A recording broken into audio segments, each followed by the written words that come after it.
In this lesson, we are learning about one of the most powerful tools in geometry, and these tools are trigonometric ratios. All right, now we're looking at a triangle, and I've went ahead and set the hypotenuse to 1. And as the angle changes, what we'll be looking at is how the ratio of side lengths changes. There are a couple different ratios we look at. One is called sine, and it is the opposite over the hypotenuse. So here's the opposite of this angle. In this case, it's 507 thousandths, and the hypotenuse is 1.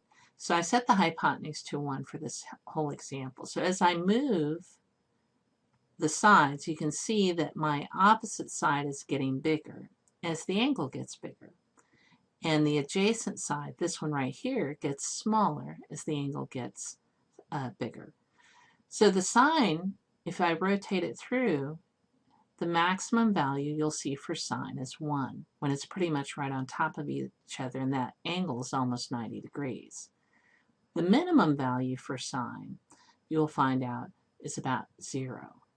So I can't quite get it to match.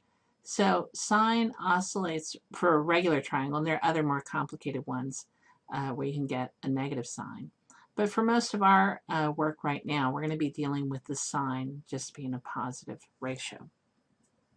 And in cosine, it also behaves the same way. As the sine increases, the cosine gets smaller.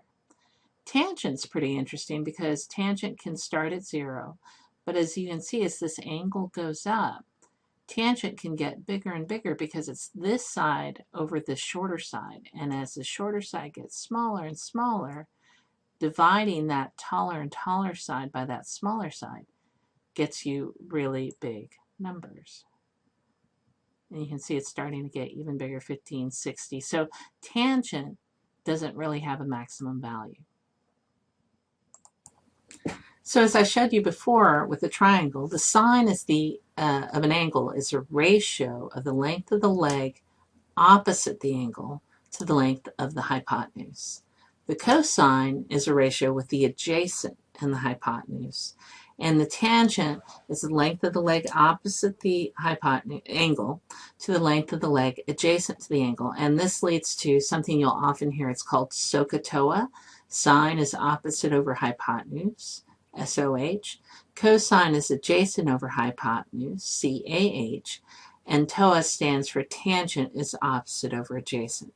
Now you don't really need to memorize these because they are on your math chart and you can go ahead and look them up. So in this example, we're going to go ahead and determine the sine and cosine of the angles. I didn't really mark the angles here, and most problems will have an angle, but in this case, since I have all the sides measured, I can actually find the ratios even though I don't know the exact angle measures. So for sine of angle C, the opposite side is this side with 4. So you can see angle C, and there's the 4. So 4 goes over the hypotenuse. The hypotenuse is the longest side on the triangle. In this case, it's a 5. So the sine of angle C is 4/5. Then we'll take a look at the cosine of angle A. Angle A is this top angle here, and the adjacent side is the 4. It means the side that's close to angle A touching it, but it's not the hypotenuse. So 4 is not the hypotenuse, that's the adjacent over the 5. Tangent is opposite over adjacent. So if I'm looking for tangent of C, then the opposite leg is 4, the adjacent leg is 3, so it's 4/3. Tangent of A is opposite over adjacent, so that will be 3/4. And the cosine of angle C is adjacent over the hypotenuse, so that will be 3/5.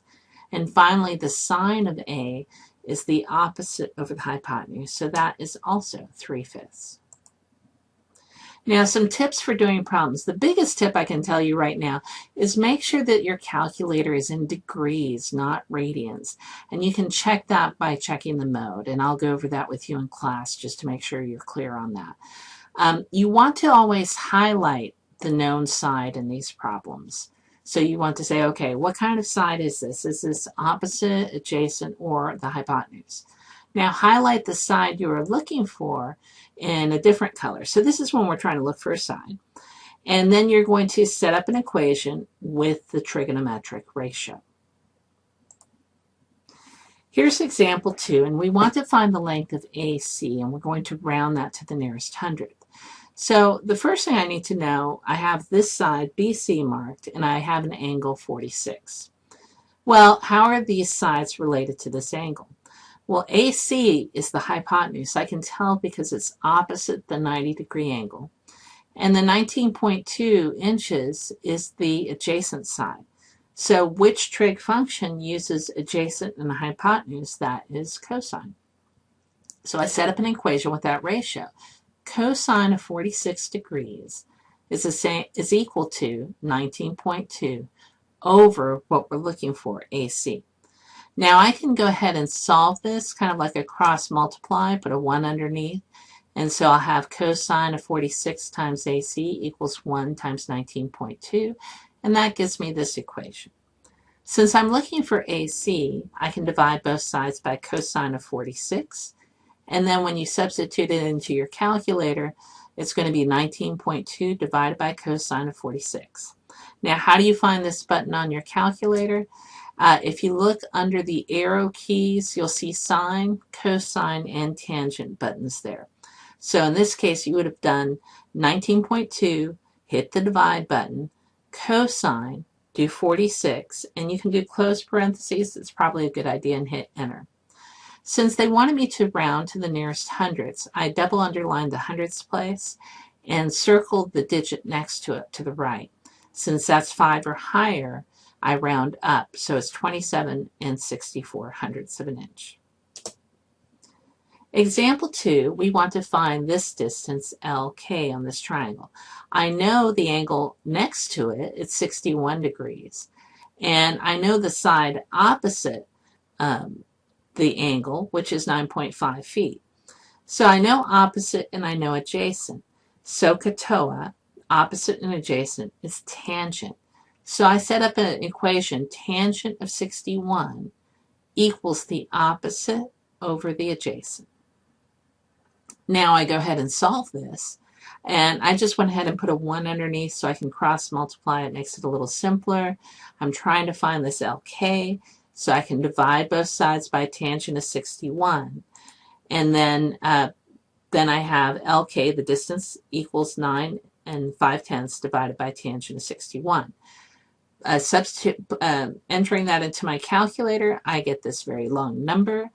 And I want it to the nearest tenth. So I underlined the tenths place, circled the hundredths place, and I round up. So 5 3/10. And it should be 5 3/10 feet. In example 4, I'm looking at a jump ramp for water skiing, and there's a 15-degree angle here. And the ramp rises up 1.58, really 1.58 meters above the surface. I must have left off the 8 there.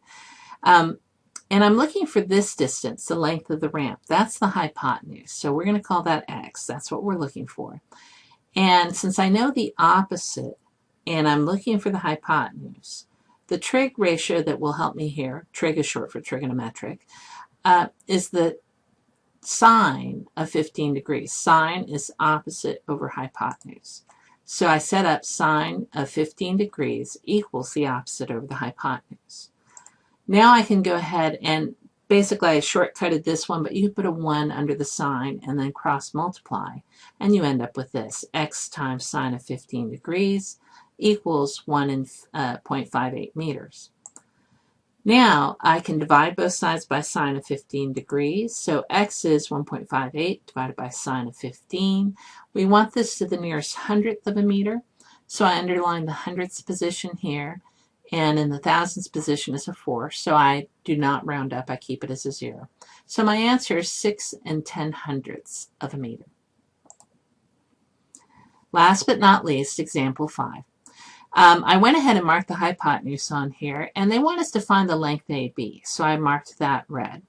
Now I've got 2 angles I could work with here. I could work with 65 degrees or 25 degrees.